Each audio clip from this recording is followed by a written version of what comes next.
Hoje eu quero conversar com você sobre a atual situação envolvendo o movimento dos caminhoneiros que tem comprometido o abastecimento de combustível no Brasil, com todas as implicações disso decorrentes.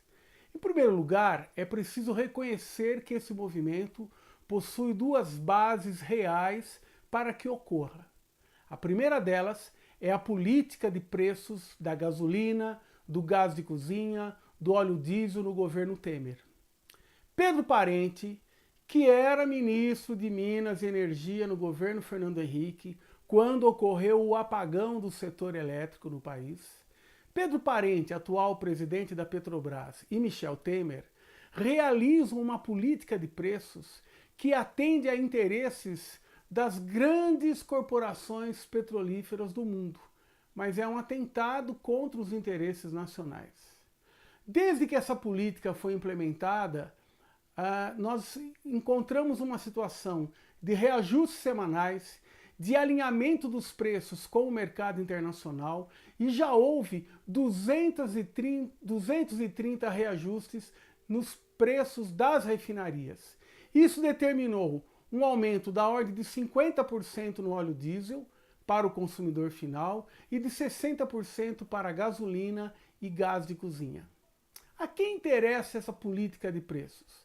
Exatamente aqueles que pretendem usar essa situação para justificar uma privatização da Petrobras e as grandes petrolíferas. O Brasil vem substituindo a produção própria de derivados de petróleo. A Petrobras diminuiu o seu trabalho de refino de petróleo e nós estamos importando derivados de um produto em relação ao qual somos autossuficientes. Isso faz com que o Brasil hoje, por exemplo, já importe dos Estados Unidos cerca de 80% do óleo diesel que consome. E a Petrobras está crescentemente se convertendo numa exportadora de óleo cru. E ficamos à mercê dos interesses do mercado. A segunda razão importante, mas essa não é nova, são as condições de trabalho e salário dos caminhoneiros autônomos, que têm no preço do frete o seu principal insumo e com reajustes diários enfrentam grandes dificuldades para fazer frente a essa situação. Nós sabemos que o Brasil tem a principal opção de transporte de mercadorias, o sistema rodoviário. Isso faz com que o empresariado desse setor tenha um grande poder de influenciar no fluxo de mercadorias e de pessoas. Nesse contexto de paralisação dos caminhoneiros, também está presente, por exemplo, lockout, que é uma paralisação empresarial. O empresariado do setor tenta obter do governo a redução dos tributos para aumentar a sua taxa de lucros, evidentemente. Além disso, nós vemos também uma utilização muito em função de desinformação, de uma falta de clareza sobre as reais causas do preço do diesel e de outros derivados do petróleo. Nós vemos a presença de forças que tentam chamar para uma intervenção militar ou até mesmo para a eliminação, o adiamento das eleições desse ano ou a realização de eleições indiretas. Nós precisamos, de um lado, apoiar o movimento naquilo que existe de legitimidade, mas sermos muito críticos quanto aos usos arbitrários, ditatoriais que o movimento tem.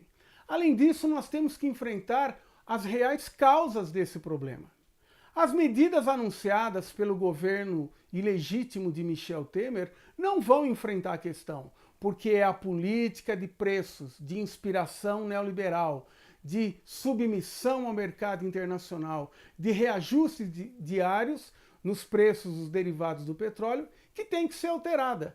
Nem adiantaria a mera substituição de Pedro Parente, o homem do apagão na parte elétrica em 2001, para que isso se alterasse. E a política econômica de Michel Temer não dá indicações de que, mesmo com a mudança do titular, do presidente da Petrobras, essa política seria alterada.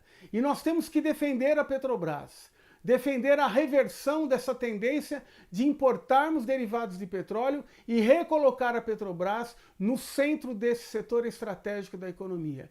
É por isso que eu convido você a refletir que interesses legítimos existem nesses movimentos e quais são aqueles que são oportunistas e tentam usar essa situação para os seus objetivos ditatoriais e de afronta à democracia. Pense nisso.